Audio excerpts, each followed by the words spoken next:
Hey Olivia, Yeah. how's it going today? Fine. Just had a uh, nice exchange with one of my clients because he's suffering of onset Alzheimer when he doesn't remember things that he said and asked, and then try to shift the responsibility back to you when it's him Nice. who ask him to do it that way. So yeah, I'd push back. Selective Alzheimer's. Yeah, selective Alzheimer's. I mean, people who don't take responsibility, it's unbelievable always. Like, Oh yeah. yeah, Oh yeah, yeah. yeah. And So, his business is such a chaos. I mean, that's that French tour operator in mm, Quebec. Like, it's like French Canadian tour operator. He could have like 10 times the business he's got uh, easily. it's just all But over yeah, the shop. it's all over the place, and now with what's happening, he's panicking, so he's launching a whole bunch of new things without finalizing anything properly. He got someone on board which is very good in for the production part of trips and stuff like that, custom Mhm. trips and stuff, but he doesn't listen to her, so it's yeah, so she's getting frustrated already after 2 or 3 months. I've been there for like 2.5 years, so but it's funny. Is he? Is it? Is he worrying because of just all the not regulation, Well, but he's worrying because that's normally the busy period when they get all the order in mm, before summer, which is very quiet. Uh, and they need to get the order in, and most of the time for the travel industry like that, they get the order in even for 2027. So right? for Okay. some departure there at that moment. So now he's freaking out because everybody's on the fence and not deciding and things. So yeah. Is that where does he offer the trips to? Just sort of everywhere, Oh, or everywhere, yeah? everywhere. Yeah, he's got Africa, he's got Asia, but like the thing from Quebec to Asia, depending on the country, Japan he can still do because he goes the other way around. But Mm, like Vietnam is going normally through Middle East and stuff like that. yeah. He's got one of his big destinations is Egypt. Yeah, but he's doing Interesting. Africa with Morocco, Kenya, and Tunisia as well. And but it's just like the lady from production. She tells me like even on his top destination, he's not competitive in pricing because he doesn't do it the right way. So he So tried he's to micromanage everything instead of using local DMCs, which basically will get him better prices. mhm. So yeah. So he's just putting himself out of the market in a time when it's probably not the best time to be doing Yeah, so. but now because of that, then now he's completely launching a corporate branch while he hasn't in place the agreement. And she explained to me, for corporate, you need to have contracts very clear with all the hotels, convention centers, all different sort of actors that you need to have already set up some agreements with. You Mhm. cannot just come and build up things like that on the fly. It doesn't work. So Yeah. she said normally that aspect of the business should have been developed in 2 years. And then the third part is like he discovered that because he had one successful trip with a hockey team that a coach brought. So now the new thing is as well to develop that for clubs, develop a concept where they send the player of the club with their families to travel and experience something abroad. I mean, it's like, but like I said, it's not even finished the concept, the thoughts, Yeah. and it's already developing the website, doing it, putting assets, resources, and yes, it's a lack of focus. So That's it's an interesting one. So even for yeah. hockey teams and things, it's like not even hockey related. It's just Well, no, vacation. it's just because he had one Mhm. company that he knew who brought him a group basically of hockey player who wanted to do something special Mhm. abroad as a team building for the team, and he's thinking like, oh yeah, that's a good thing, and like scholar trip as well for schools, to Mhm. go do surf in Morocco, for example, or things like that. So he's got a couple of examples that he had that were successful, and he want to take these two little example and run with it like a whole new concept with that. Maybe I didn't even know if he has made a market survey to see a benchmark of the the market to see if there's competitors in that and all that kind of things. I don't know. It sounds as if this chap is clutching at straws in a volatile time for travel. I mean, I guess to be fair to him, to be fair, coming through COVID, that was probably a real tough time, and now he's getting issues with. I understand that. He's getting issues with, not necessarily flight paths being blocked, but just people not wanting to take the flight path, I guess, as much. Not just in Dubai, but the whole area. But I mean, he's got all South America. If he was focusing on developing the production the right way, he's got all Central and South America. He's got all Europe still to push. He's got still a lot of in Africa, North Africa, and Kenya that he can push without problem neither. So it's just a lack of focus, and that's the thing.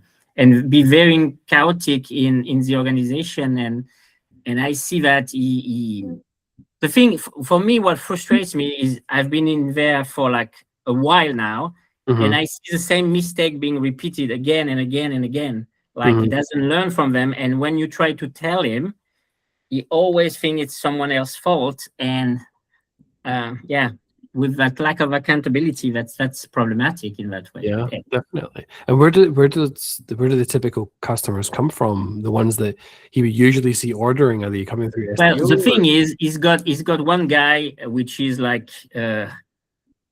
early 70s, which has been in the market for like doing rounds and has got a lot of connection and network. Who works with him, and he brings him a lot of business that way with groups and stuff. But yeah, even the brand development hasn't been done properly because he changed like about a year and a half ago. He changed his branding with a new name and everything. So people who knew him under a certain name, now it's a new name. A lot of people haven't known the change and all of that. So yeah. I can see why you're facing some friction with this guy. Just explaining you in a few minutes like that, you can see the picture. He's just doing everything to make it harder for himself, it sounds like. Exactly. Because I think if he had focused on just, few destinations, becoming a specialist on that, if he was becoming, for example, only because he does South Africa, Kenya, and Rwanda, and so if he had focused on becoming like one of the top a la carte safari providers with very good price points, I'm sure he would have been able to go faster and to start from there, and then solidify on something, and then move to some other destinations. But having a core like that way much stronger on the branding on something. So that's it. I can see it. He's not able to articulate his differentiation in his positioning. He's just more expensive, basically.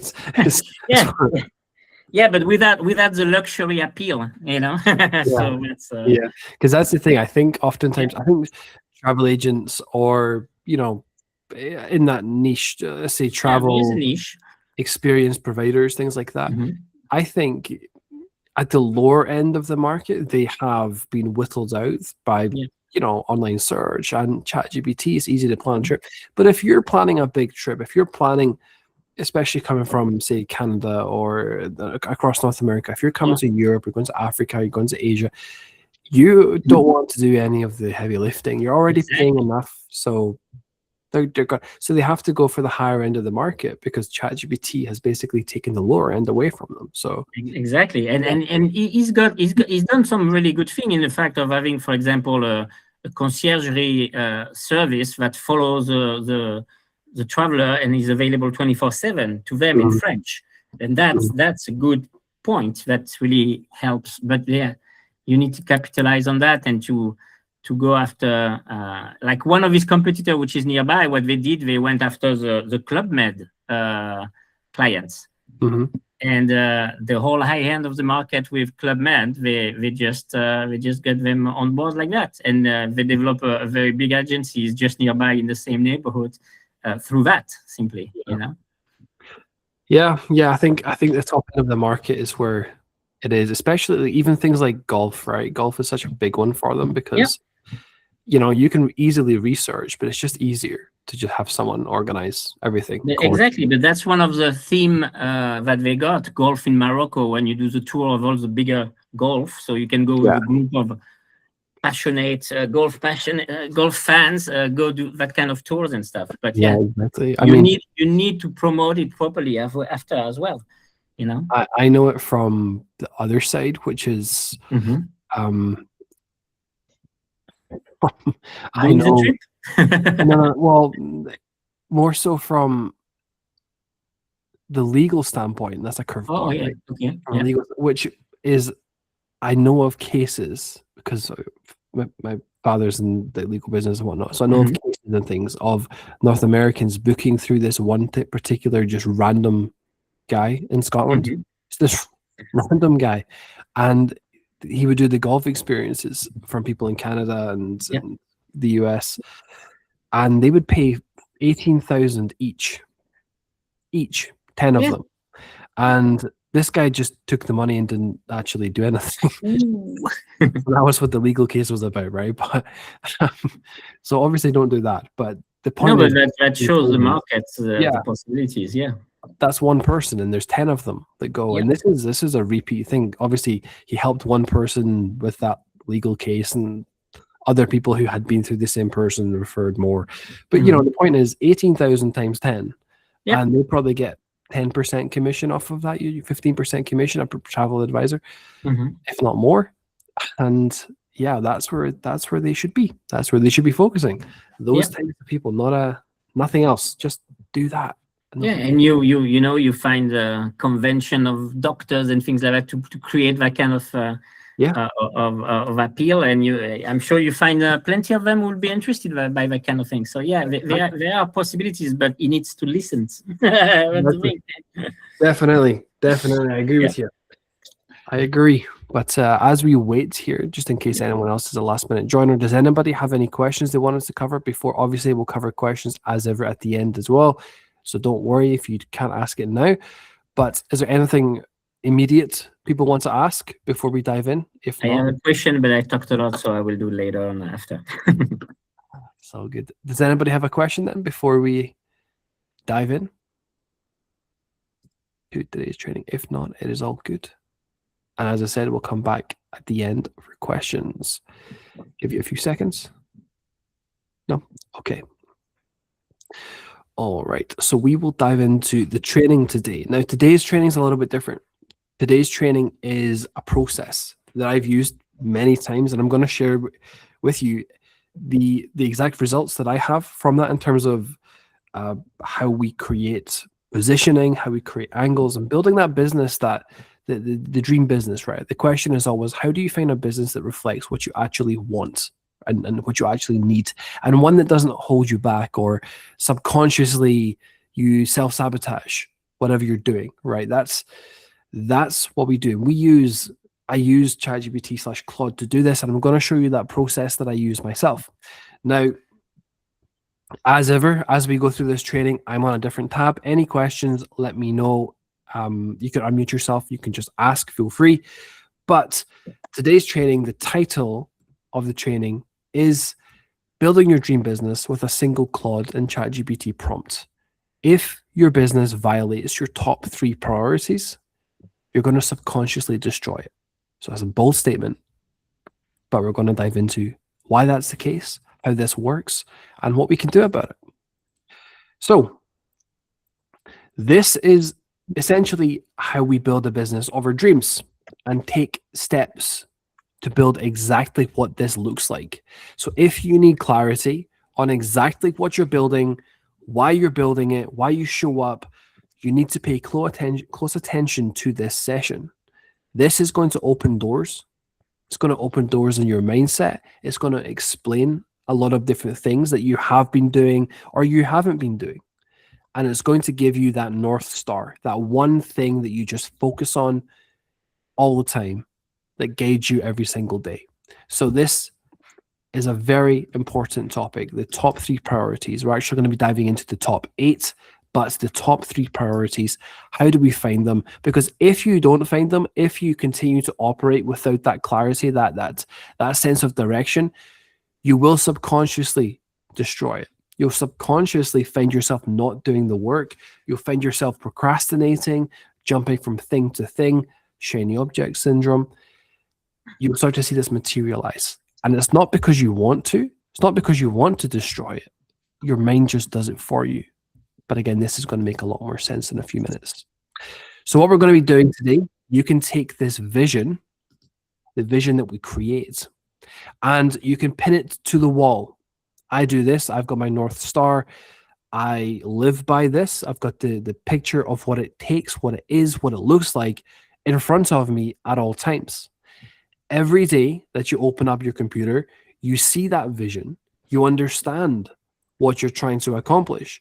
And this is how we strip emotional decision-making out of the equation. So this is our North Star. What we build today, and you're going to see, I'm going to take you through a bit of an exercise here.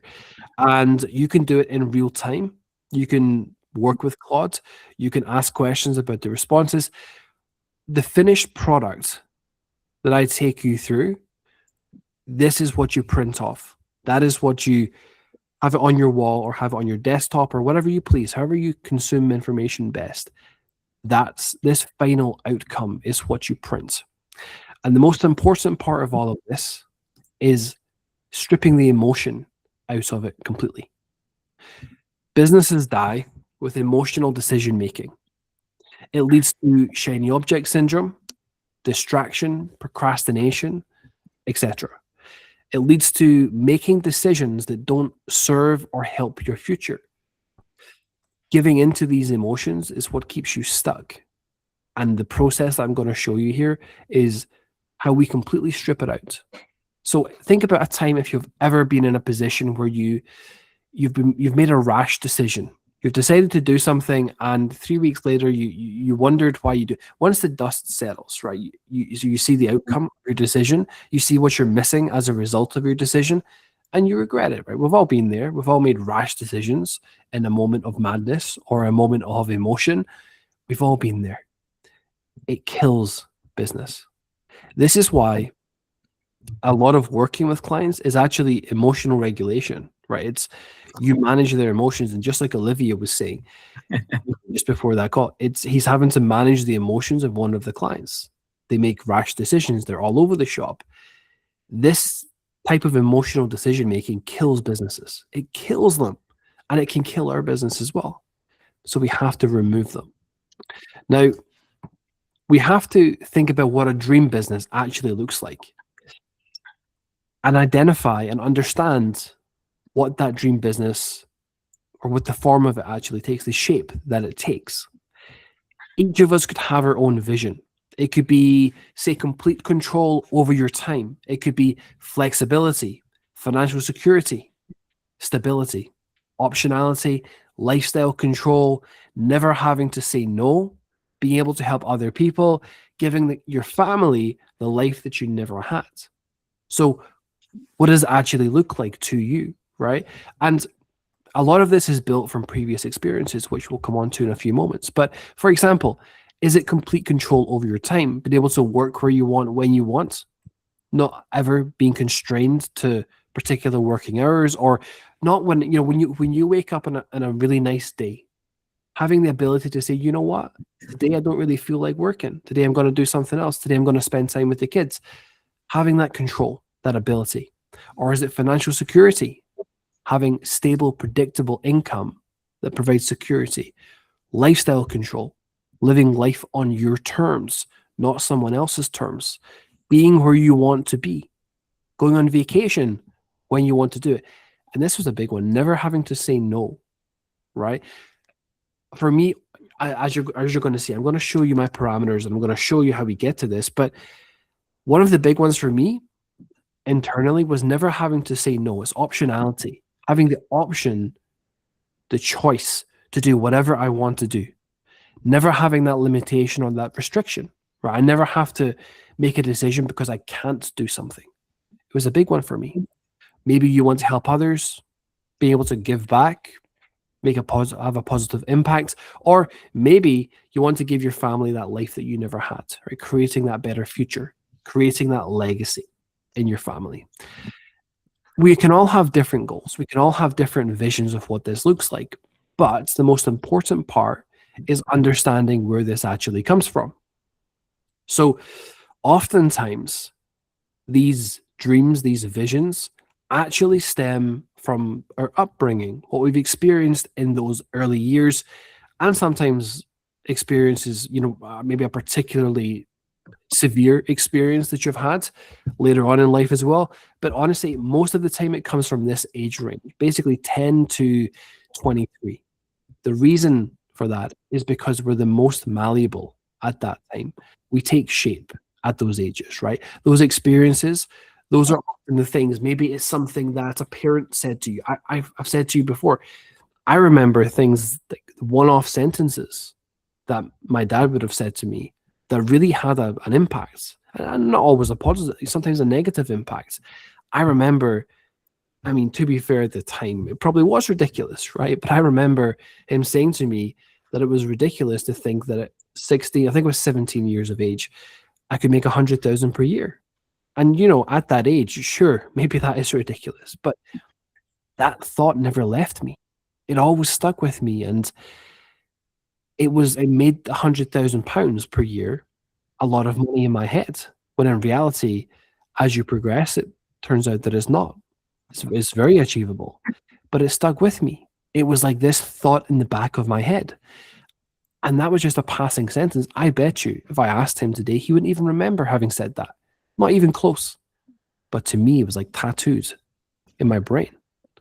And if you think back to your upbringing, your childhood, your adolescence, the times when you were most malleable, are there certain things that someone said to you that really stuck with you? Things that you've never forgotten, things you've never let go. We've all got these. So it's so important to understand where these come from. For me, I crave stability and stress-free. That's what I crave. That's what I want. Now, the reason I crave this is due to personal experiences, right? What I experienced growing up. Now, as I take you through this today, I want you to think about it from your personal perspective. I'm going to lead by example. I'm going to show you, I'm going to explain, I'm going to basically bring this into real life for you.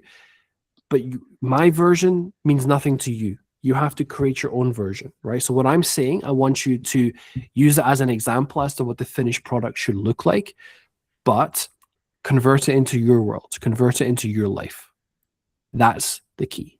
Now, around the ages of, say, between 10 and 22 or so, around about there, I had a lot of instability, right? I had a lot of stress. I had a lot of things that happened that I could not control. There was a lot of emotion that I couldn't change, a lot of family stuff, emotionally charged stuff within our family. Give me 1 second to let someone in here. A lot of emotionally charged stuff within our family. I couldn't change it. I couldn't stop it because we didn't have that power or control.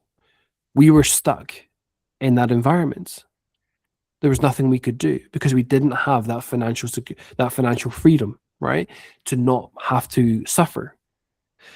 So, and if you remember those timings, like we're talking about, imagine those, I can't remember the exact times, but if you think about that period of 2008 is probably back when I was late teens or so into the 20s, the financial crisis, right? Think about those times.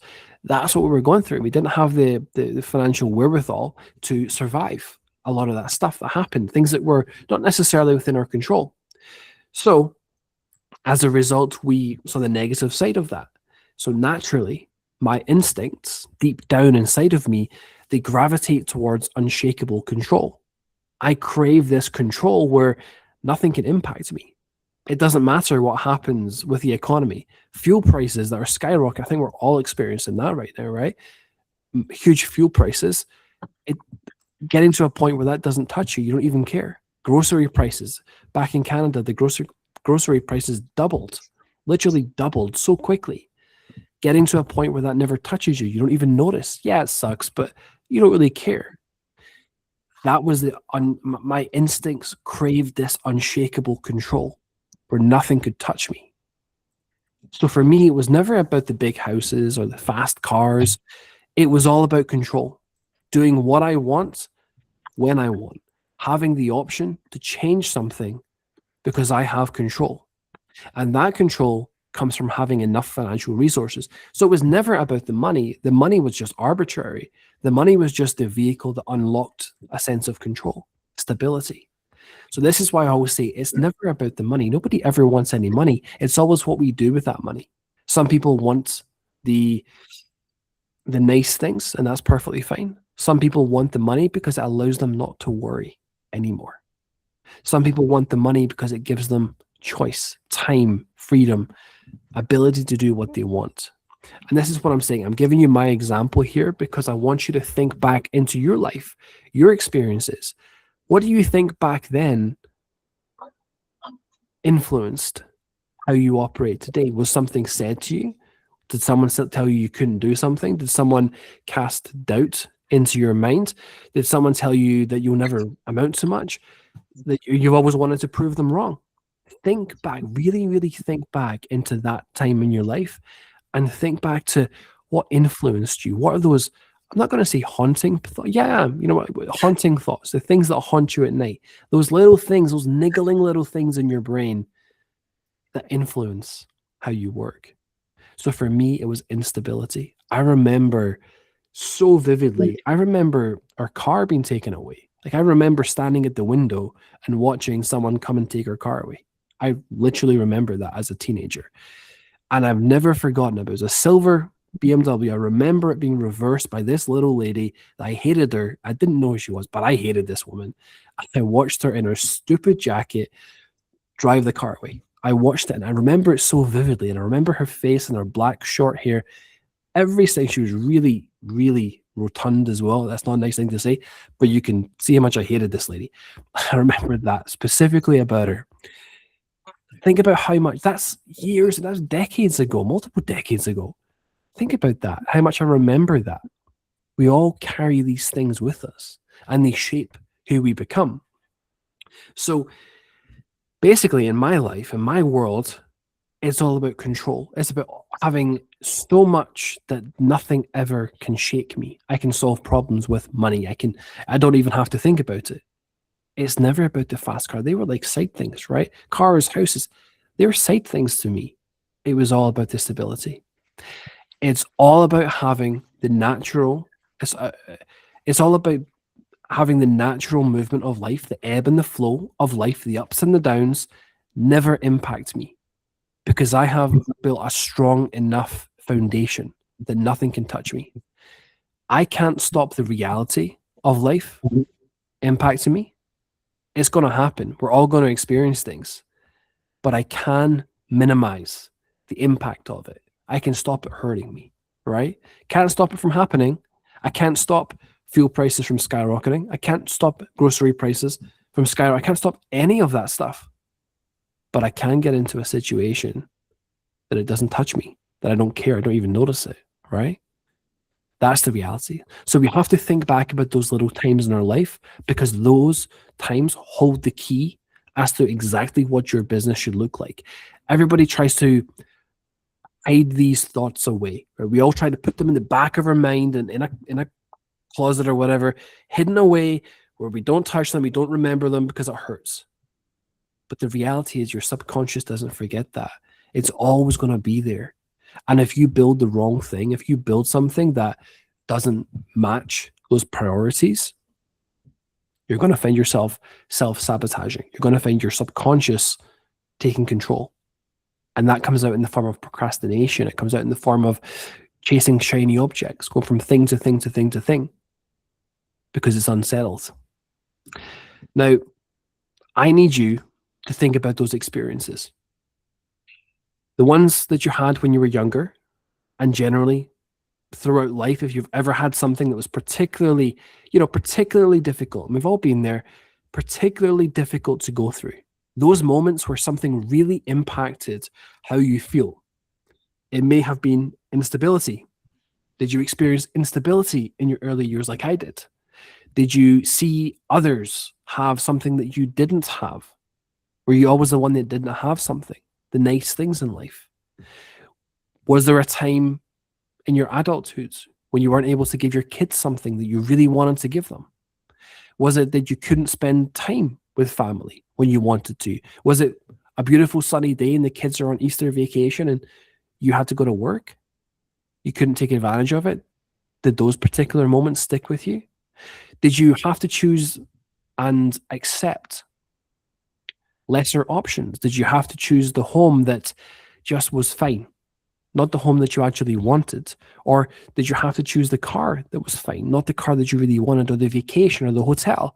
Were there times where you had to make a choice because it made sense financially, but it wasn't really what you wanted? Did those things stick with you? Again, these are open-ended questions here, okay? This is for you to think, which one triggers me? Which one sticks with me in my brain? What does your mind prioritize? Is it safety? Is it security? Is it control? All of these things will shape who you are, and they shape what your business should look like. So you have to actually sit down and think about this. What does your mind prioritize here? Now, we don't have to do this alone. I use this particular prompt, and what I'm going to do, if you give me 30 seconds, is I am going to paste this prompt into the chat here. And you can ask ChatGPT. Give me 1 second just till I grab it from a different document here. Where is it? Here it is, here. I use this. You can use it in ChatGPT. You can use it in Claude. Both work. Sometimes Claude can be better, actually, for this conversational piece. But I'm going to paste it here. You can just copy and paste this into ChatGPT. Now, what this is it's a prompt that's going to pull the information out for you, right? It's going to pull that information and ask you those questions. And here's the prompt. I want you to work with me, question by question, my inner priorities and order them. I want to identify my top 8 to 10 priorities and the order I prioritize them in based on my personal experiences. Do not rush this. Give me scenarios and let's go through this one by one. I want you to push me on the answers to really extract how my subconscious works. If you don't have enough information, pull more out of me. Then afterwards, I want you to build a detailed identity of my priorities in life. So what this will do, if you paste this into Claude or ChatGPT, it's going to go question by question, and it's going to give you scenarios and choices, right? If you are faced with this dilemma in life, which one would you choose? And it'll take you through question by question by question. And what it's going to do is it's going to restore all the answers, and it's going to determine your exact priority. It's called your priority stack. This stack is incredibly important. I'm going to show you mine in a few seconds. In exactly 2 slides time, I will show you mine and the outcome, right? But you can literally take this and copy and paste it directly into either platform, and it will come back to you, and you work with it. You answer the questions. The most important thing is to not overthink this. Whatever your first instinct is when it asks you that question, go with it. Keep the answers relatively short as well. Be very direct. Whatever that question is, first answer that comes to your head, put it on the paper, because that's your instinctual answer, and go through the process with it. Now, this will build your subconscious profile, what your subconscious actually needs, whatever it wants. Just like I said, for me, it was stability, right? For me, I crave the stability. I crave abundance in the sense that I never have to think about anything, ever.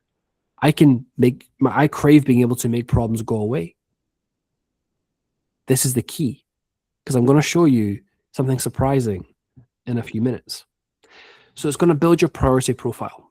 When you do this, you might find that a lot of what you do and what you've done in the past, all the trials and the tribulations and the things you've done, become very, very clear to you. You look back and you think, that's why I did this. It didn't reflect my inner priorities.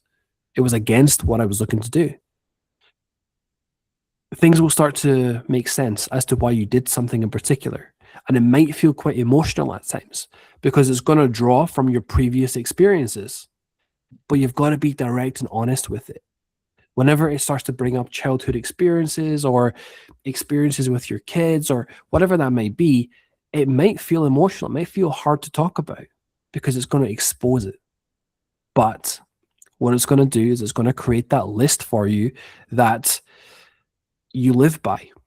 And when I say we're going to, I print this stuff out and have it in front of me all the time, I build around this. And as I said, I'm going to show you exactly what my list is, and I'm going to show you how we built around it. And you're going to start to see everything that we do makes complete sense based on my list of priorities. And again, some parts of it may surprise you. So this is how you build the framework of your business. This will tell you exactly how to structure your business as well. It creates the rules of your North Star, which you can build around. So when we think about when you start to think about goals, ambitions, what your business should look like, what kind of business you want, it's a very open-ended question. It's very hard to pinpoint what it should look like because you've got no rules to play with. You just have the wants, desires. Oh, that would be a nice car. Oh, I'd love. Oh, that's based on how you're feeling that particular day.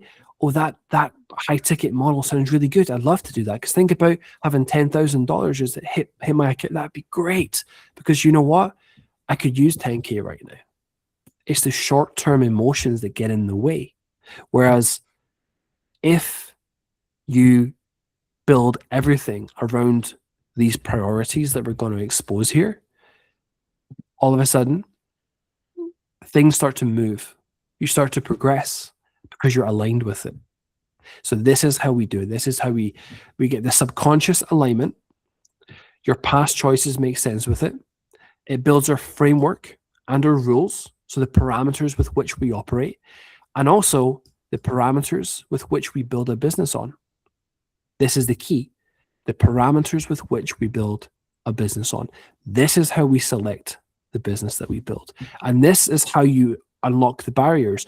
All those things that you think I've tried before and I haven't made any progress with it, or I've tried 10 different things and I can never seem to find something that works, or I don't know why I didn't succeed with it. I'm not sure. Well, you're going to find the answer here. Something didn't align with it. Because if you find yourself procrastinating or jeopardizing yourself, which is basically the result of procrastination, self-jeopardy, your subconscious is stopping you from doing the work, from stopping you from doing the things you have to do to succeed, because the subconscious is taking over. It's trying to protect you from something. It's trying to protect you from creating a world that you don't want. The reason I don't go into the hyper high ticket space of $10,000, $25,000 is because it goes against how I want to build my life. It goes against my priorities. So all this talk, all this conversation, all this stuff you see out there about what it should look like, what your business is, what's important to you, your goals, your vision boards, it's going to all make sense to you now because you're going to get the context of it. You're going to have that small eight bullet point paragraph, 8 bullet points, right? 8 bullet points that you live by. And it's going to simplify everything for you. So this is how we structure your business. So now we're going to build a picture. Now this is an example priority stack. This is actually mine. This is my priority stack here, right? So as much as is an example for you, this is actually what I prioritize for me personally. And we can start to build the picture of what we're trying to do. And listen closely here, because this is extremely important. My priorities in order are safety, peace, provision, control, time, freedom, pride, and success. Look how far down success is, right? It's Last position is number 8. Success. You think that would be number 1, right? I want to be successful. But it's number 8. So if I built a business just to be successful, it's never going to work because I've got 7 other priorities that I'm ignoring as a result of it. And again, we'll come on to some examples of why this is the case and how we put this into context, how we put this into real life. But think about that. Safety. What did I tell you earlier? I crave stability, safety, that protective environment. I crave peace. I grew up with a lot of stress, so I don't want stress. I crave peace. I've had different moments in business that have been very stressful, so my body craves this peace. Provision. I want to provide. Remember what I said to you earlier? The experiences I had where things were taken away. I've got the urge to provide. I want control. I want control over the reality. I want the control over my environments where nothing can really touch me. I need that control. Time. I don't want to be cornered into doing something. I don't want to be stuck having to go to offices. Why? Because it removes control from my life. My time, the majority of my time, 40 hours a week. And again, I've been in the finance industry. I've experienced it. 40 to 50 hours of my week every week was accounted for. I was exhausted. I had no time to do anything else. Therefore, I relinquished control. Freedom. I want the ability to do what I want when I want to do it, from the location that I want to do it. I want you to relate this to the sentence I used earlier. I want to be able to ebb and flow with the market. I want to be able to have the ability to move where the demand goes, to not be locked in, to be able to be agile with it. Why? Because it allows me to go where the demand is, which then, of course, creates safety because I'm always in demand. So you see how all this starts to connect? Even lifestyle choices of location and freedom. Yeah, that's great, but it comes back to safety every time. So if I create a business where I'm just doing high ticket sales all the time, where it's like a yo-yo hamster wheel, up and down, up and down, up and down, great months, feast or famine, that's not going to give me stability. That's going to take all my time away, so that's crossed out. It's not going to give me safety because it's too volatile. It's very stressful, so it's not going to give me peace. It'll give me provision. It's not going to give me control because I have famine cycles as much as I have feast cycles. And it'll take my time. It takes my freedom away. Bit of pride, sure. But you see how the high ticket model wouldn't fit what I want to do? It would give me success, sure. And I've done it before. And this is exactly what it did. It gave me success, but it ignored all of these until I burnt out and I didn't want to do it anymore. So think about this in your life. Have you ever tried business models and you just burnt out completely, or you tried different things and you just burnt out completely because it didn't align with certain parts? Maybe you couldn't figure out why. Maybe it just didn't make sense, but you just burnt out. Or you tried something and you just couldn't get yourself to do the work. You couldn't get yourself to do it. Or maybe you know you want to do something, you can't get yourself to do it, and you want to understand why you can't get yourself to do it. You've got to understand, or you want to understand what you have to do to be able to do it, to be able to stop procrastinating. Which piece is missing from this puzzle? Which piece is missing? Figuring that out. If you figure that out, you think, okay, I'm not getting the time component. This business model won't give me the time component. Let me figure that out.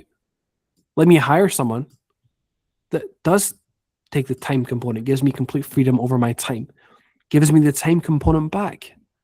Maybe it's pride. Maybe you want to deliver all the time.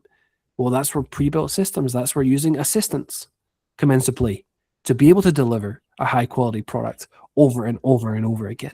So you see how it's not necessarily always about finding the perfect business model. It's finding the business model that aligns with your core priorities, and then any of the pieces that are maybe like 50-50, setting up systems that unlock them for you.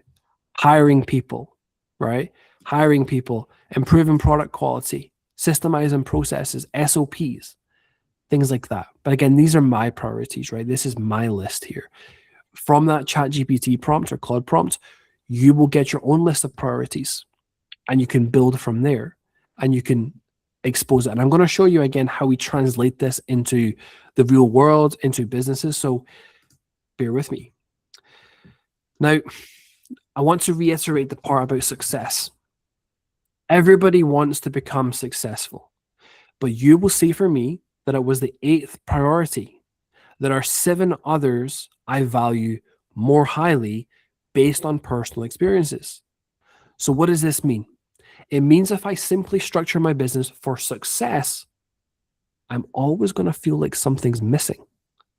Have you ever done something where you just feel like something's missing and you can't figure out why? This is why. This is why, because it doesn't match your priorities. Now, this is where super high ticket business models often fall short. People often do it because they think they want success. They think they want the high ticket influxes of cash, those cars, the social media hype. You've seen it before, right? They think they want that. But then when the sales come in, it creates stress. It removes them from safety. It puts them at risk. It takes up a lot of time, and it removes their freedom. So it doesn't serve the primary priorities, and then it leads to self-destruction and jeopardizing yourself. It leads to a point where you don't want to do it anymore, right? Because it doesn't serve any of this stuff. So your runway is pretty short. You have to operate in this space. This is the most important thing you can possibly do, is understand what you actually want. Now, I'm going to show you how this materialized. And this is where the dots will start to click for you. On the outside looking in, I've given you my priorities.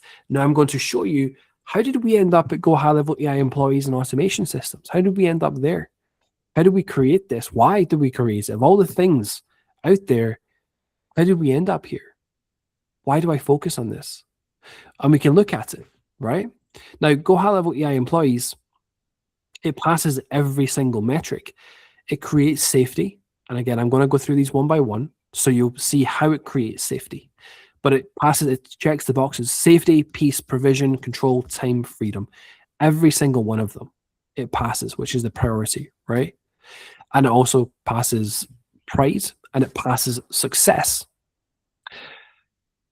This is how we created it. This is how we got to this point. Does it provide safety? And you can go through this with every business model that you have, right? You can go through this one by one from your list of priorities. For me, does it provide safety? Well, if I have stacks of monthly recurring revenue that's extremely sticky with very high retention rates, because the business owner won't cancel because it removes them from chaos. And on top of that, I've got a diversified by numbers client base, which means instead of having super high ticket with very few clients, I have low ticket with lots of customers, lots and lots of them. It creates that diversification.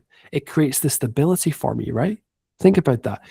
It would take a lot to happen for a shift in the revenue. It would take a mass exodus, right? Because it's built by numbers. Most businesses can't say that. If I was in a high ticket space, slight shifts in the market can really hit me. But here, no, because we've built it to be the foundation of stability. Broad client base, diversified by numbers, diversified across hundreds of different customers, hundreds of them. One canceling doesn't really make a difference, right? Think about how that then relates to the safety component. Well, that it does, right? It provides safety for me. So for me, it ticks the box. Safety. It removes all the risk. It makes it very, very stable. So yes, it serves the safety priority for me. What about peace at number 2? Does it serve the peace priority? Well, it's a system. I plug it in. It operates. It does exactly what it says it's going to do. This means I don't have clients calling me at 2 a.m. I don't have a lot of stress. I plug the system in. It operates in the background. It's a simple system, which means if I do have to adjust it, I can hire someone to do it. If I do have to onboard a customer, I can hire someone to do it. I can create complete peace with that model. So it ticks the peace box for me, right? Again, safety, peace, my top two priorities, the box has been ticked. What about provision? Does it tick provision? As I build that monthly recurring revenue up, it continues to feed revenue, rain or shine. I don't have to go out there and hunt for sales. It doesn't matter if I show up to work or not. It doesn't matter if I travel. It doesn't matter if I go on vacation. It still comes through. The revenue still goes through.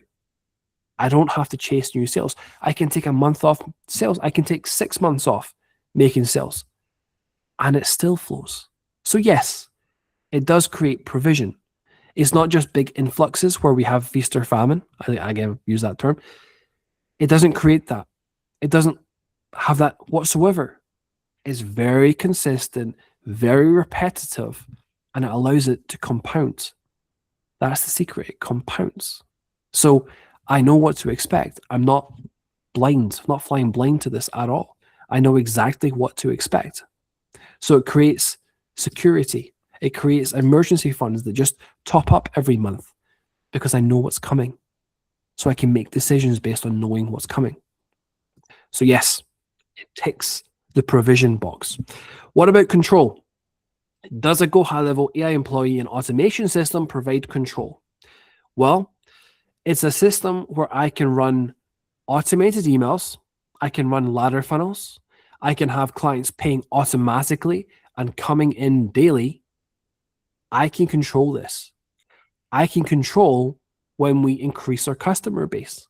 If I need more, I can go get more. If I need to take a break, I can take a break. I've got control over the revenue. I just turn it on and off. So because I have so many customers, many customers, rather than a few high-paying customers, I can control the revenue. So it gives me complete control.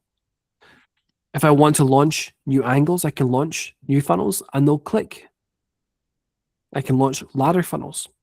I can control ad spend. I can control the speed at which customers come in. I can control cash flow because I'm not losing money on ladder funnels.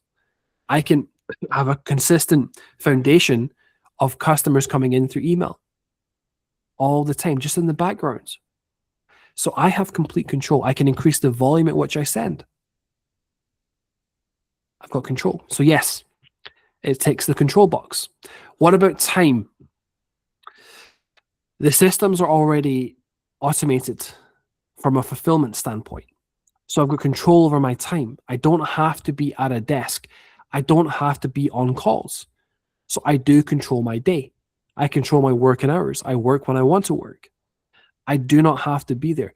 My time can be spent on growth activities rather than maintenance activities.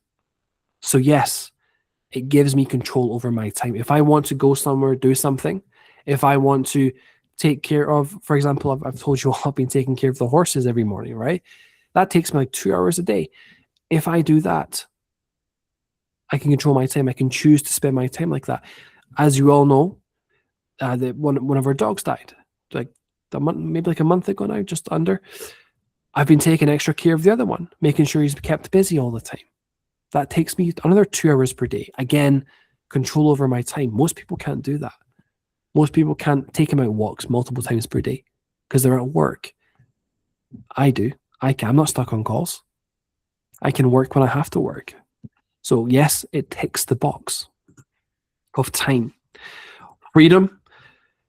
I control my time. The system means I don't have to be on calls all day long. I can do it from any location at any time. I build and create when I want to. I can take a break when I need to. I can structure my day however I want to do it. I can live anywhere. I can anywhere I want, and I can operate from that location.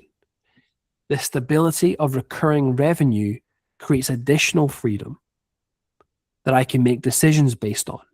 So because it's very stable, I've got the freedom of choice, optionality. I can choose what I want. I can choose and have selection in life, which creates freedom. So yes, it takes that box. What about pride? Pride from this model comes from two areas. First, I have pride because I can deliver exactly what I said I was going to deliver and get paid for doing so. This creates pride. This makes me proud. I can do exactly what I said I was going to do. Then I've got pride in the form of the business that I have built, from the systems to the stability to the freedom. You can be proud of that. So yes, it ticks the pride box. And once again, just before I continue, this is what you have to do for yourself, right? You take your priorities, you take the 8 priorities that you have created using the prompt, and you go through the business model that you want and you create it based on this. You build the picture. Maybe your success component is higher up. Therefore, you can add upsells in there. Maybe you want to focus on selling the annual plan to accelerate the success component for you, make it go even faster because it's super important. Maybe time is more important for you. Maybe you want to automate the process. Maybe you want to hire people to take any time component away from yourself. Think about it like this, right? The different ways you can structure the business model to fit exactly what you're looking to do. Not what you want to do, but what your subconscious tells you you need to do. And then finally, we've got the priority fits of success. If I have stacks of diversified, stable, monthly recurring revenue, yes, it creates tremendous success. So it ticks that box. But you'll see from this structure, the Go High Level AI employees and the automation systems absolutely nail each aspect of my priorities. It hits it directly head on. It's almost as if we intended to do that, right? It's almost as if I discovered my priorities, what they truly were, and then we built a business model around it. Because that's exactly what we did. So you've got to understand what your priorities are. If they look like mine, excellent. If you have components of mine, excellent. If yours are completely different, we can build around that. What parts can we take away? Maybe it's a technical component. Maybe we can bring someone in from the technical side. All of a sudden, that completely unlocks you because you can focus on what you want to do without worrying about technical setup stuff.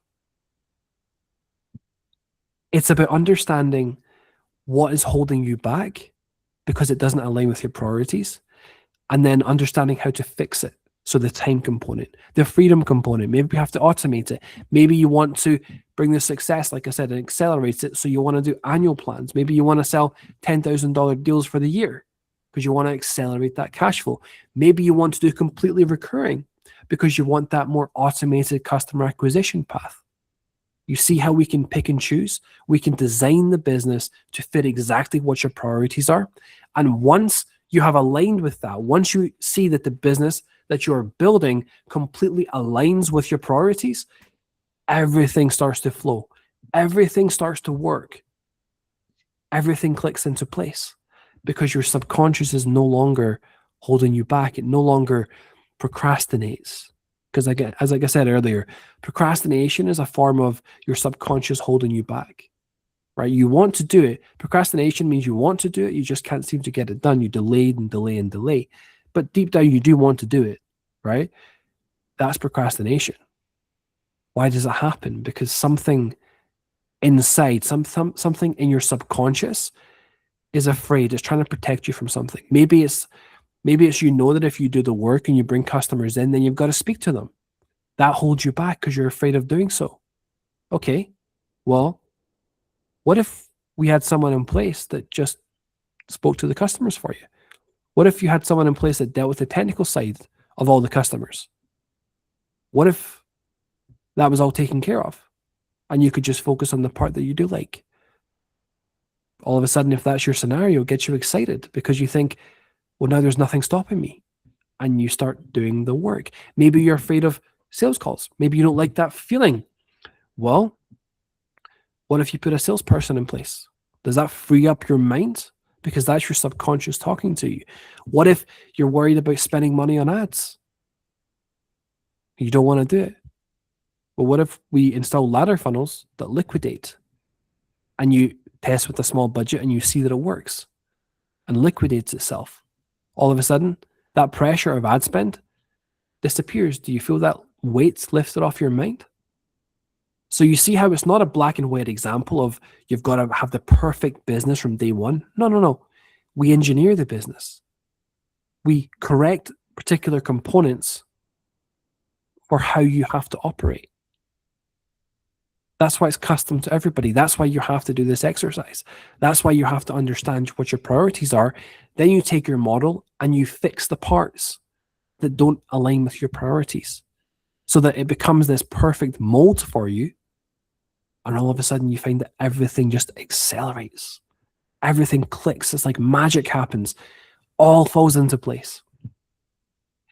I created my business by design. The whole thing. I created my life by design. For me, it's about peace. Like I said, it's about safety. It's about freedom. I like to have complete freedom over my location. I like to not be tied down to certain things. For me, that's a big thing. I don't like to be tied down. I like to live life in comfort. I like to go away for the winters because I hate the winter. I built my life to do that. Every structure in my life, and it has taken me time to get there. Sure, I've made mistakes in terms of how I structure life. I've moved locations because it makes it easier to do other things. I don't want to be tied down to certain things. And instead of fighting that and thinking, well, everybody always says, settle down, do this, do that. I decided and chose to take a different path. I chose to take a path where instead of fighting or feeling ashamed or looking at this flexibility negatively, I decided to embrace it. I decided, no, that's exactly how I want to live my life. I want the ability to disappear for 4 months and come back and be all nice and sun-kissed, right? That's the reality of my life. That's what I want to build. I intentionally build it. So we build by design, not by chance. We intentionally go there. All of it was intentional. This is why it's easy for me to wake up and show up every single day. This is why every component of my business looks like this, every single piece of it. This is why, even for calls like this one, I've done something like 350 plus, right? That's exactly why. Because it's easy for me to do it. I enjoy it because it's built the way I design it. It directly fits with my subconscious priorities. Once you design it like this, it makes it a lot easier. So then we look into the aspects of the business that must be in place if your priorities are remotely similar to mine. If you discover with ChatGPT or Claude that your priorities are different, the process is still the same. You still do the exact same thing. And the thought process is the same too. So for the safety component over here, the safety component, my business needs to have consistent, stable revenue that isn't impacted by volatile economies or one customer leaving. This means I need good pricing where it isn't as price sensitive. Customers don't cancel because it's too expensive during, when the purse strings tighten, they don't cancel it. So it's not price sensitive. It protects against economic shifts. And also I need to diversify through volume of customers, which typically means lower monthly prices, higher volume of customers. That's how we build the safety. So you think about that in a contextual term, right? I've got to have lower price because I don't want to be price sensitive. I want a low price and increase the volume of customers. So I design it like that. And I'm protected against volatility. So customers aren't canceling because it's too expensive. When the purse strings tighten and the fuel prices, etc., go up, right? I don't want that to happen.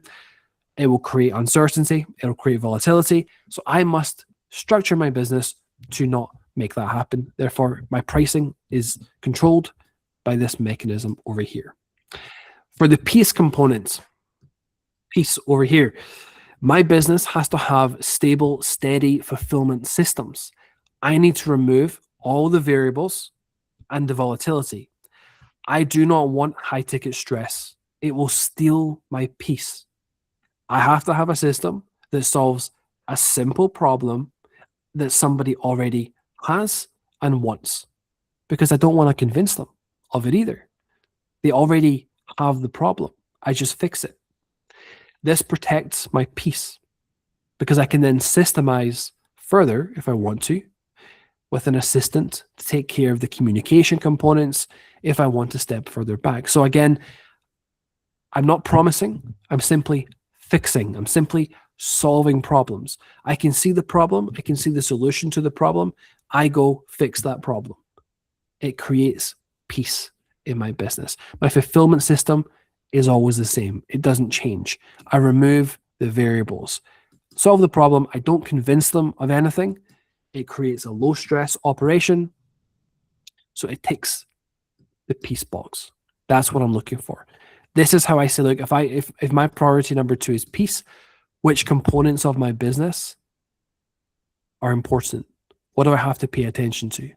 This is it here. Now, for the provision components,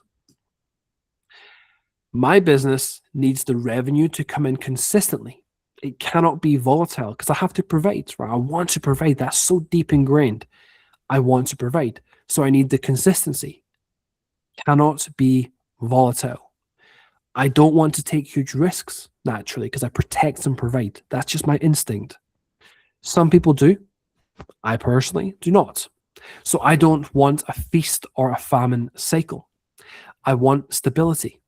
So the monthly recurring revenue, which has a strong retention rate, makes a lot of sense. This means that I need an essential service that's tied to their operation. So you see that? If I want consistency where it comes in every single month, I don't want to sell a nice to have product because it is then influenced by demand. I want to sell an essential service. This is how we get to that part. What does my service look like? Well, it must be essential. It has to fit into the operations of their business because it becomes sticky and I want to provide. Control components. My business needs to not rely on random customers coming in. A feast or famine cycle. I cannot have that. I have to be able to turn up the dial up and down on getting customers. I need to be able to control that and decide when I want to grow and when I want to stabilize. This means that I need a business where I can leverage different marketing channels where my cash flow is stabilized. Ladder funnels come into play because they stabilize the cash flow. I can break even and even profit on customer acquisition. Then the sticky monthly recurring revenue kicks in, which drives profit, and I can turn this up or down without taking on any risk. So safety, you see how again, ladder funnel connects to safety, but it also gives me control. This is exactly what I want. I then want a stable foundation with email. I want that security, which brings in additional deals on top as a nice revenue floor. Again, giving me control. I can control the volume and the velocity. Then we've got the time components. So my business needs to not rely on my daily work. It needs systems in place to deliver for the customer. I need customers coming in and paying automatically, so I don't spend my time on calls. I need the delivery happening in the background using systems and automations, so I don't spend my time doing it. This gives me time flexibility. So systems and processes delivered in the background, automatic payments. I don't have to be at a desk. So when I'm building my business, when I'm building my desired structure, these are the types of things. I've got to create offers where the fulfillment is systemized. So it connects to the time component here. Then we have the freedom component. My business needs to operate remotely. I need to have revenue flowing in when I'm not working, when I'm traveling, enjoying myself. I need to still get paid. I don't have to be anywhere. So my business needs that automated component on lead generation and also customer fulfillment. So for freedom, I have to have my ladder funnels. I have to have my automated fulfillment. I've got to have my pre-built systems, because if I didn't, and I had to do a lot of sales calls, or I had to do networking, or I had to fulfill for the customer and spend hours and hours and hours doing things, it removes this. So I can't choose that business model. I have to build a business model that gives me this. I have to have those automated systems. I have to have the pre-built fulfillment systems. It materializes the offer for us. Then we've got the pride component down to the last two here. My business needs to do exactly what it says it will do. The delivery and outcome should be standardized. I have to stack the return on investment heavily in favor of the customer. I'll reiterate that. I have to stack the return on investment heavily for the customer. So my cost, what I charge them, is drowned by the revenue we can produce, because it makes me proud. So I need systems to do that. Think about the automation cycle, the system, right? The AI employees. Think about database reactivation. Think about the reviews, the referral cycles, lifetime value cycles. Think about all of those. And remember, I've shown you that 9x return. You see where that's coming into play here, right? I feel proud of that. I feel proud delivering that return. It outweighs the cost significantly. So it gives me pride. That's why that exists. That's why I do that. And then, of course, last for me, success. My business has to accumulate revenue consistently. You see, wealth isn't really created with huge months. It's created with consistent revenue flowing in month after month and compounding. So I have to create that consistently, no matter what. I'm paid every single month, and it just keeps going and going and going and accumulating and compounding. That creates the success. So again, sticky, monthly recurring revenue, diversified MRR, which leads to retention, which leads to compounding, which leads to success. So you see how every single component here, all of them, is related, and how I build the model. This is how I pick and choose how I structure things.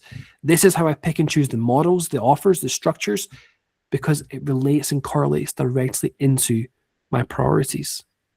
And you can do this for your own priorities too. So this is exactly how I have to operate my business. I need automated client delivery systems over here. So the go high level AI employee systems. Automated fulfillment, 24/7 client delivery is automated as well. I need customers paying on autopilot. So recurring monthly payments, automatic billing. I need sales coming in automatically. So customers just purchasing, ladder funnels, email automations, and workshops. So you see how these are the jigsaw pieces are starting to plug in, right, for this entire offer. I need the service to solve an existing problem, removing the business owners from chaos. So it keeps it very, very simple. We solve a very particular problem, which simplifies my fulfillment. I need diversification through volume for retention. So I've got to have low pricing, I've got to have many businesses, and I've got to have a recurring service. I need time freedom and control. So I need automated customer acquisition, and I need self-liquidating growth, right? Because I want time freedom. I want control over it. So I want self-liquidating for control, and I want automated customer acquisition for my time. I need my systems to be very reliable. They must do exactly as they say they will do. It sits behind their operations and their systems, and it works around the clock. I need to not be on sales calls. We install it, it operates, and I can then systemize the operations, all of it. And I need my business to be robust. The system simply sits behind the operations. They're extremely sticky, and they solve a very particular problem. This is exactly how we structure the business. So here, you've seen my exact 8 priorities. You've seen how I think about the business, how I structure it, and you've seen how we then craft the offer, all the different components. And this is the framework by which you can operate this here. You just have to fill in these spaces essentially, your delivery, your payments, how the sales come in, the problems that you solve. Is it diversification through volume? Is it higher prices?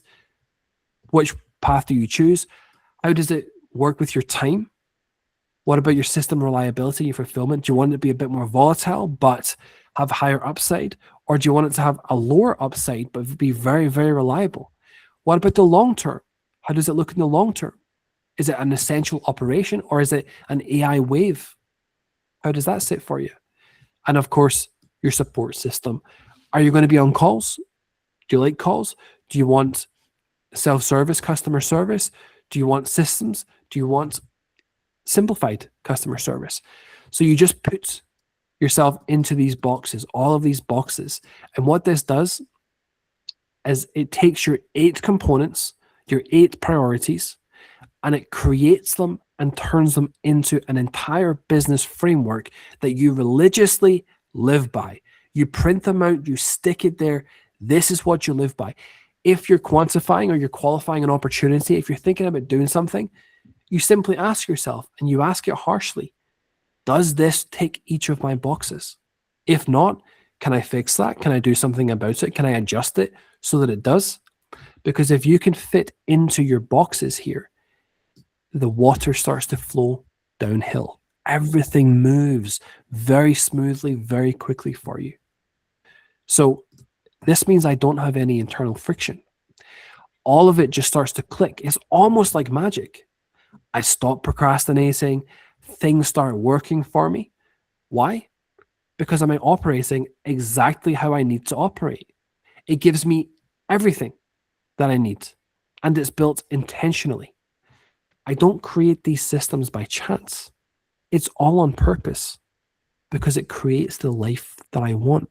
It creates the legacy business that's around for years.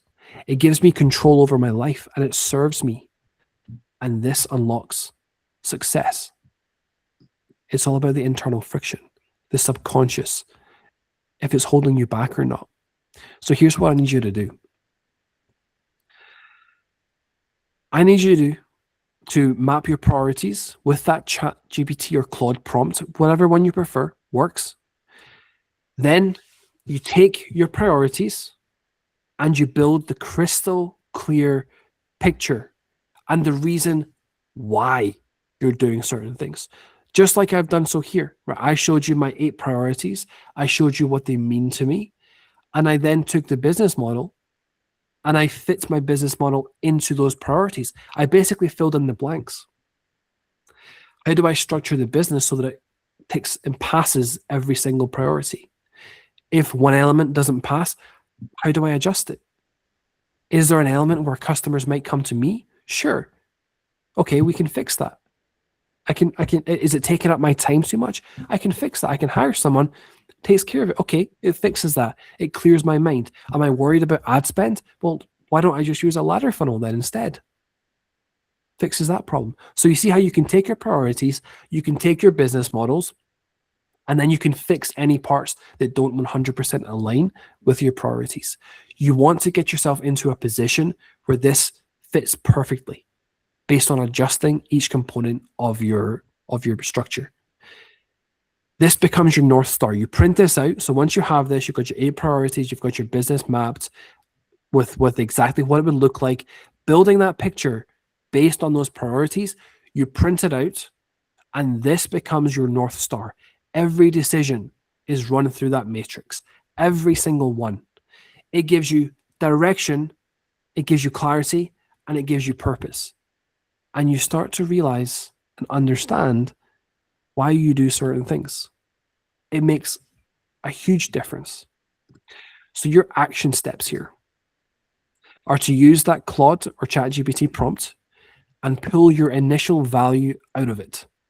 Then you want to build your crystal clear vision of a business that actually creates and passes those check marks. Then you have to identify what you need to have in place to achieve this. So you've got your priorities, you build the vision of the business, and you identify what has to be in place for your business to match those priorities perfectly. Then you've got your intention behind building your business. This is why you're doing it. This is why you show up every day. And if you want to share your results, if you want to share your priorities, if you've got questions about them, if you're not sure what one means, or if you're not sure how maybe a business model fits into those priorities, post it in WhatsApp. Ask, because I'll help you. I've done a lot of this. I do this all the time. I'll help you position the business with your priorities. You don't have to tell me why your priorities are a certain way. You can just tell me, these are my priorities. That's what I'm looking for. Is it safety? Is it security? Is it stability? Is it success? Is it abundance? You don't have to tell me why. You can just tell me your priorities. How can we fit the business into it? What components of this business don't fit that? How can we fix that? So post it in the WhatsApp community. We'll talk about it. We'll share. And we can create that crystal clear North Star for you. We can help you identify the components of your business that you need. This is true goal setting. This isn't mapping out that the car that you want, or the nice house, or the swimming pool, or whatever. This is mapping out exactly what your subconscious needs and removing all of the barriers, every single barrier that we could come up against, everything that holds you back, every piece of procrastination or shiny object syndrome, all of that stuff. We're knocking all the walls down. We're giving you a clear pathway where your subconscious can't manipulate you anymore. Use the prompt, post your results, and we'll design the business that unlocks exactly what you need and what you want. Now, as ever, that wraps us up for this training. I have done a lot of talking. My voice is going. Once again, I should probably start drinking tea before these calls or something. But hopefully you understand exactly what I'm saying here. Hopefully you see what I'm talking about with your priorities. If you have not seen the prompt yet, the prompt is in the Google chat here, okay, on the right-hand side. I genuinely encourage you to do this. This was very powerful for me. This was something that really helped me understand. I personally thought that success would be number one for me. I thought that's the one, definitely success. That'll be. I'm so driven for success. To find out that was number 8 shocked me. I couldn't believe it. But then when I looked back on it, I thought safety. Oh, that makes sense. As much as I want to deny all that stuff happened, I do understand why my subconscious goes to that. I get it. I get why I gravitate towards the business models that I do. I get why I design things a certain way. I get why things stress me out that might not stress other people out. I get why, for me, some people might be happy providing a 2x return to clients. Why do I go for 9x? Pride. I like to be very proud of what I do. I like to help people as well. It helps to bring this into context. So I genuinely, really do encourage you. I urge you basically to go through this process. Have it in front of you. Have it printed or have it on your computer that you can see it every day, because this removes all the blocks and all the barriers. And that wraps us up for the training today. I'm going to open up the room now to any questions, thoughts, feelings, opinions. Has anyone tried this yet? Has anyone tested the prompt? While we're on the call, feel free to unmute yourself and let's chat. Anybody have any thoughts, opinions? Feel free. Well, I just sent a message to my partner. We're going to have a little workshop to do together. Because it's really, yeah, I want to put that one in place. It's powerful. It's I love that the idea of such a clarity for the blueprint, and then it's moving from the core and being able to bring that into your business model. So that's really good. Yeah, I think that's the most important thing. Actually, it's all good having the priorities, and you think, okay, now what? But when you can translate that into, well, what does the business actually look like? How do we structure it? How do we put the pieces into place? Yeah. You know, nothing is ever going to be perfect. You're not going to have this magical business model that just fits everything. We're going to have to fix things. We can adjust it, but we have to mold it to what works for you, you know? And it's having a compass will help at the moment of decision as well, like taking the right decision based on what you want and where you want to go. So that's when that is all clear. I mean, that's such an help. Yeah, exactly. And also this thing, this is a moving process. Okay, so different times, you could do this next year again, and it might shift. Of course. Your order of priorities could shift, and that's perfectly fine. But it's like a frequent process. You want to keep doing it because the questions it pulls out from you are answered in different ways. And as you, I'm not going to say as you mature, because it's as your understanding of psychology matures and advances, as you do this, you become smarter, basically, right? But smarter in the sense of reading yourself. You become smarter and more in tune with yourself. So as you progress, you start answering things differently.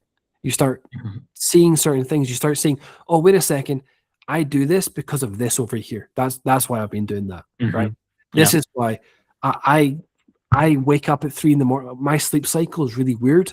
I wake up at 3 in the morning every day. I go back to sleep just for reference, but between 3 and 4, I wake up. But it's because I want to make sure that no one ever goes too long without responses. If something happens or needs something, as unhealthy as that is, I don't feel too bothered because it's my pride. I like to make sure I'm delivering, right? So things like I understand why I do that. I'm not going to fight it. I'm just going to, as much as that people would tell you that's unhealthy, I just adjust for it.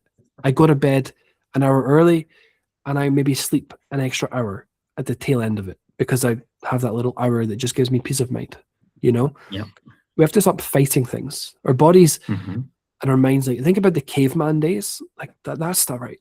People, that's, you know, if we try to fight our instinct to go outside to have that fresh air, why, you know, previously you wouldn't fight that. Why do we fight it these days? Like get out there, you know. Like I know you have your sport and then it's a very French/Dutch/European, let's say, thing to do.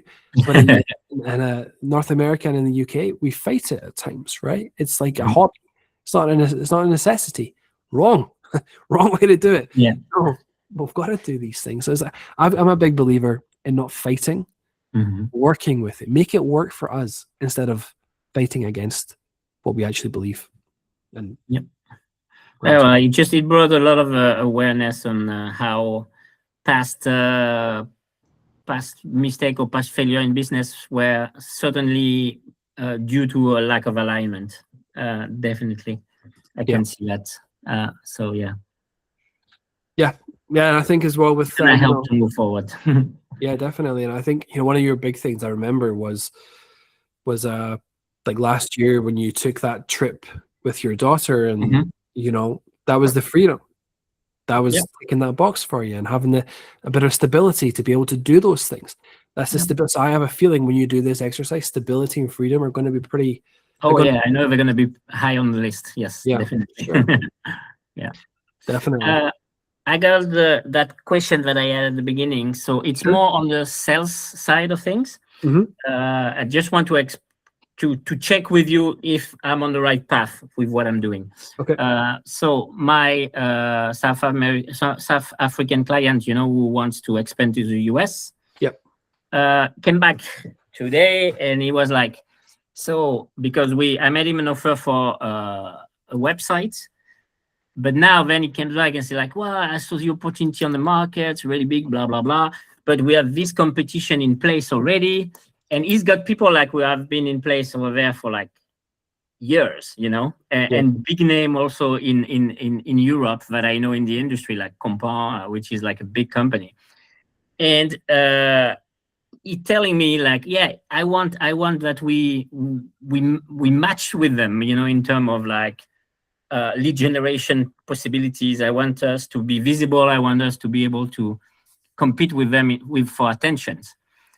And what I want to do, because I know exactly that he doesn't want to put on the table the budget that will be necessary to do that. Because I can tell you already, I just put it in ChatGPT, and what he told me, if you want to be at that level nationally in the US, you're talking about a budget between $120,000 and $250,000, and with results in SEO between 9 to 18 months. So, and I know that he doesn't want to put that in, but at the same time, so what I want to do, because what I know that he wants to start with Texas, for example, because that's where they have located the office.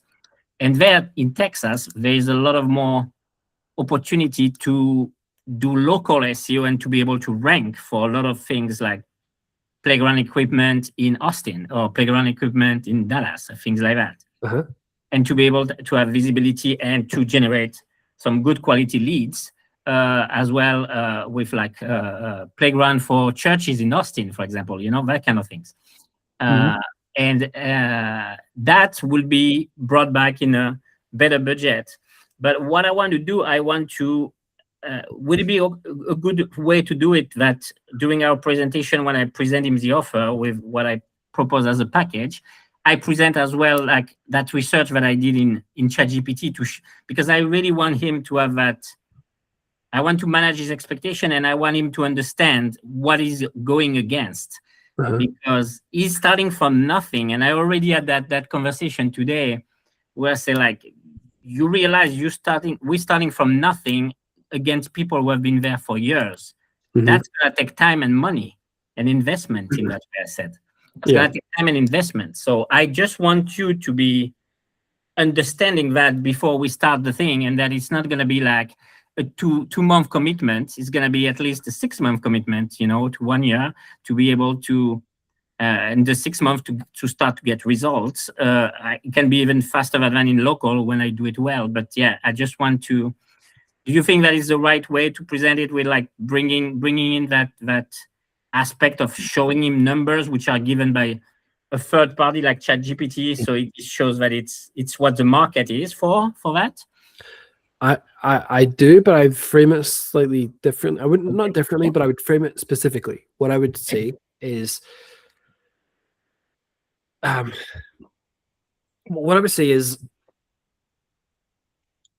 these competitors, we want to replicate them. Obviously, they've got the business model we want.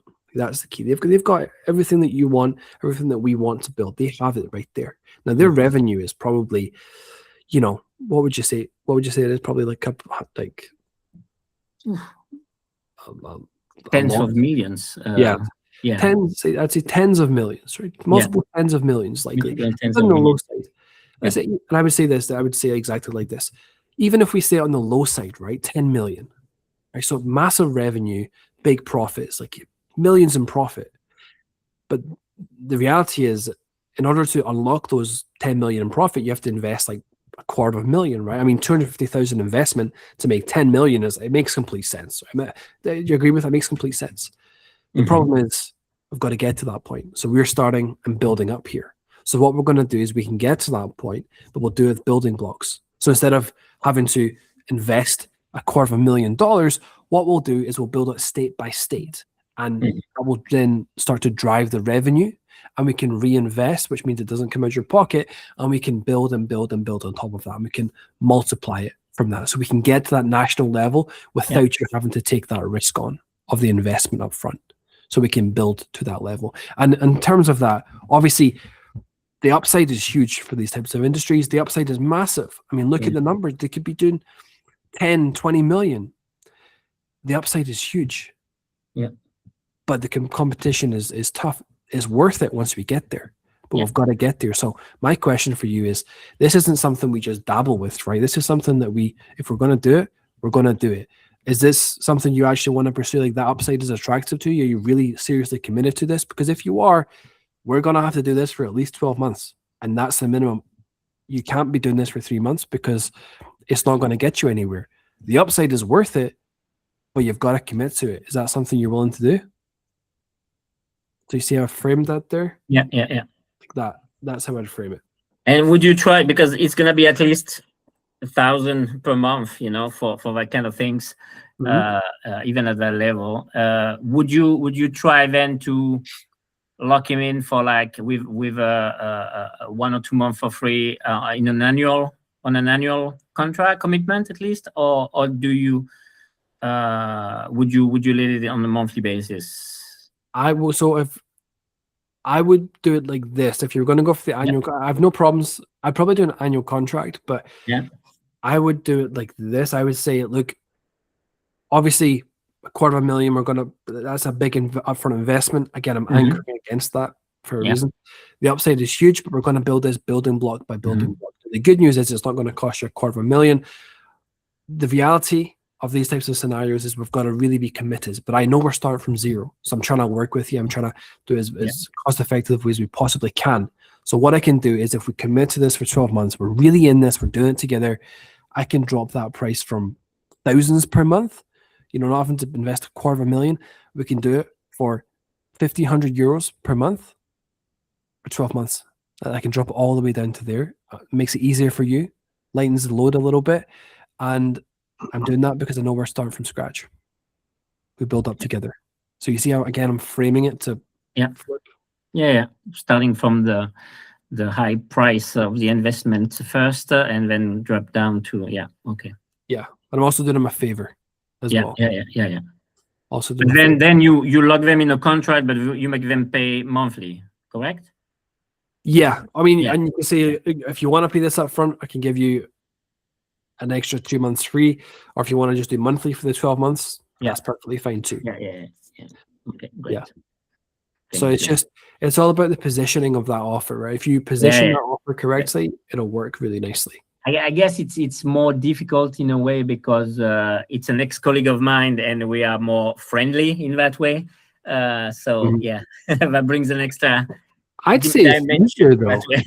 I'd say it's actually easier for you because it's natural for you to want to help him then, right? And I do. So I know that we can really help him take off if we bring some organization in his chaos. Exactly.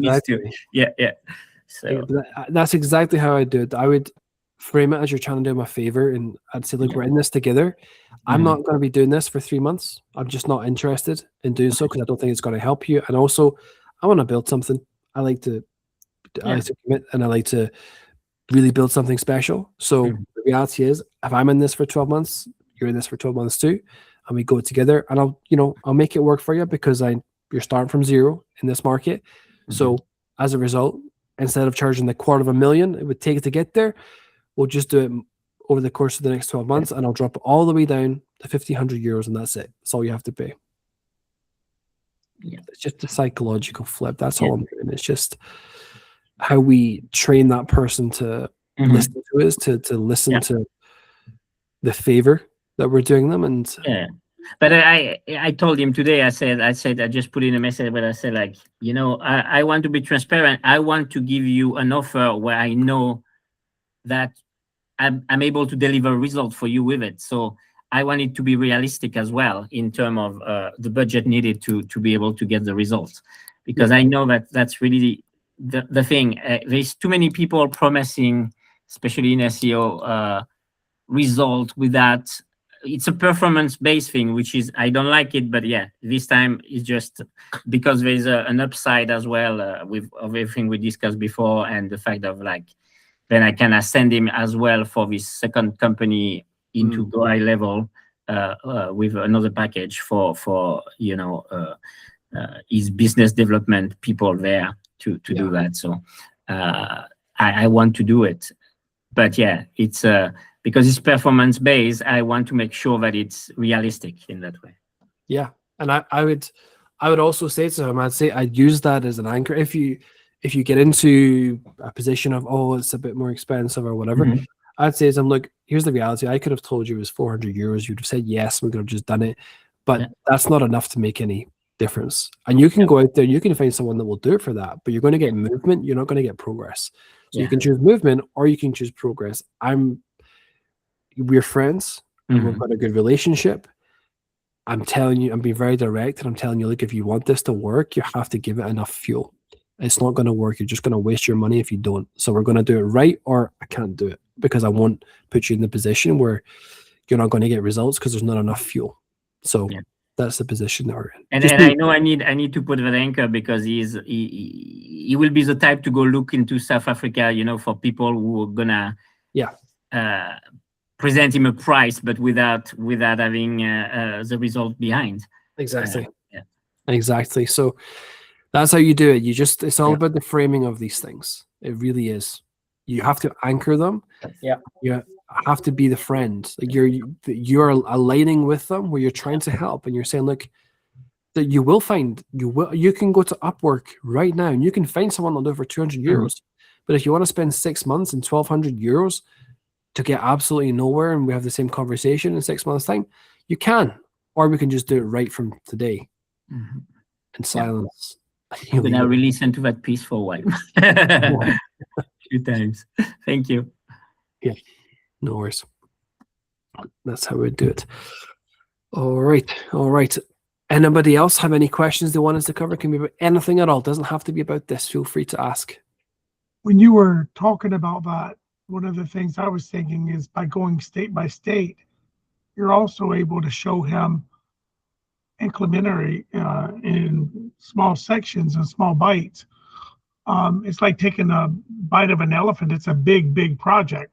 But let's take it one bite at a time. We'll start here and we'll build it as we go. And we'll use the money, some of the money that we gain from the success we have here to pay it along the way.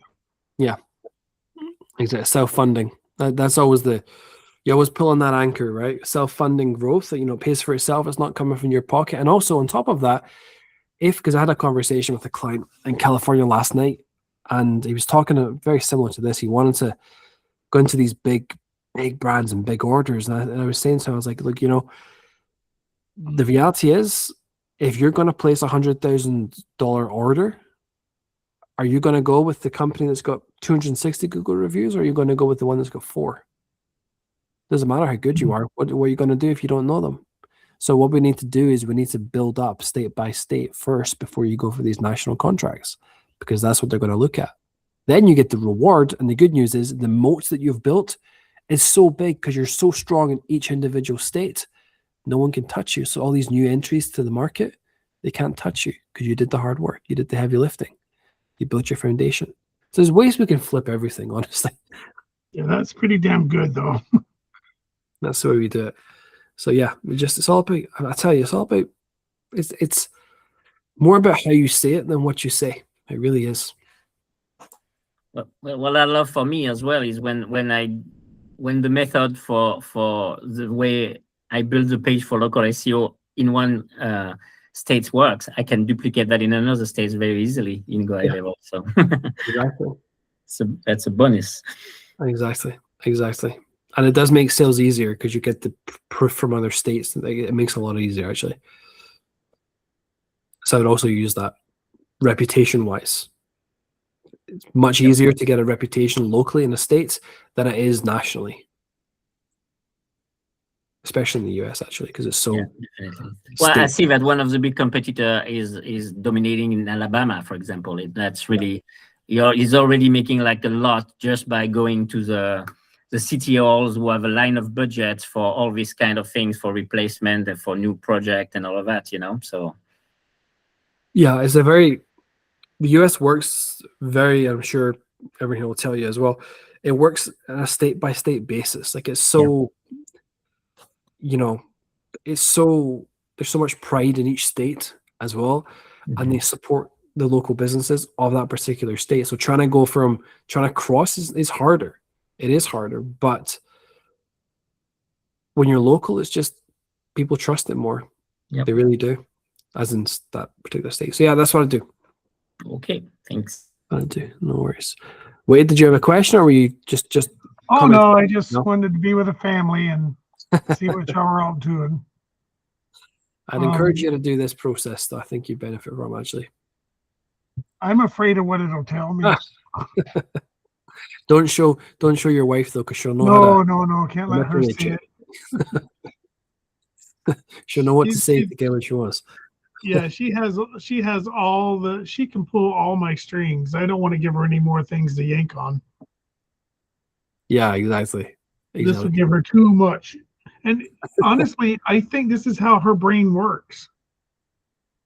What do you mean, like this?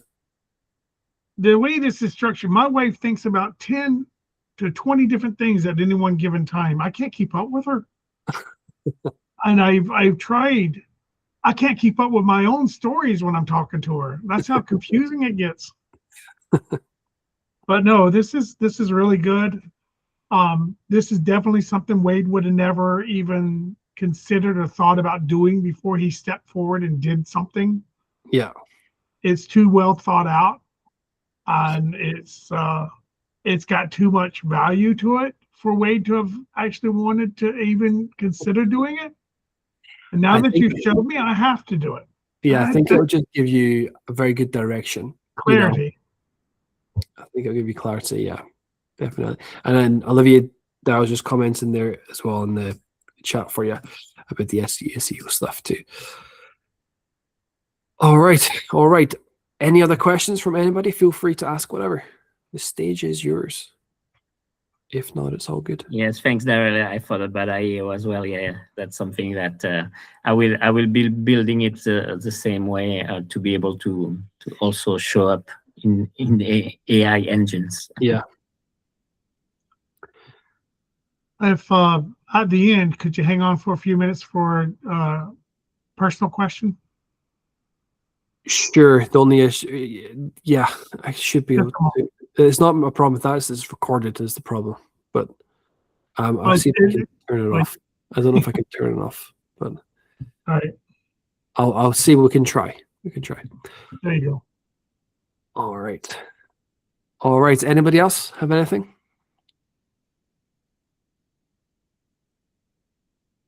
No. All right. And that's note. No worries, Daryl. You stay in the chat there. Thanks for sharing. I share the same thoughts as you. My dual business, but there's an evil side of me. Also look at the high ticket sales. Yeah. Yeah. Daryl, do this process. I promise you, because I have felt the same thing. Many, many times, and it's like an allure to high ticket because it's dopamine. That's the problem. But once you have your North Star with this structure, that goes away. So I promise you, I know exactly what you're talking about. Go through the process. I really encourage you to do so. I know it more than you can even believe. That the allure of high ticket. I know that evil. Oh, I'm not going to say that word, but anyway, yes, I know it. We'll leave it there. All right. On that note, folks, we shall wrap up the call if no one has any other questions. And yes, thank you for coming. Hopefully you found benefit in that. And I'll post the prompt as well in the WhatsApp group. Please try it. I promise you, you'll get a lot from it. Okay, thank you for coming, everybody. And I'll just wrap up the call now. Let's see here. I'll just close this call down.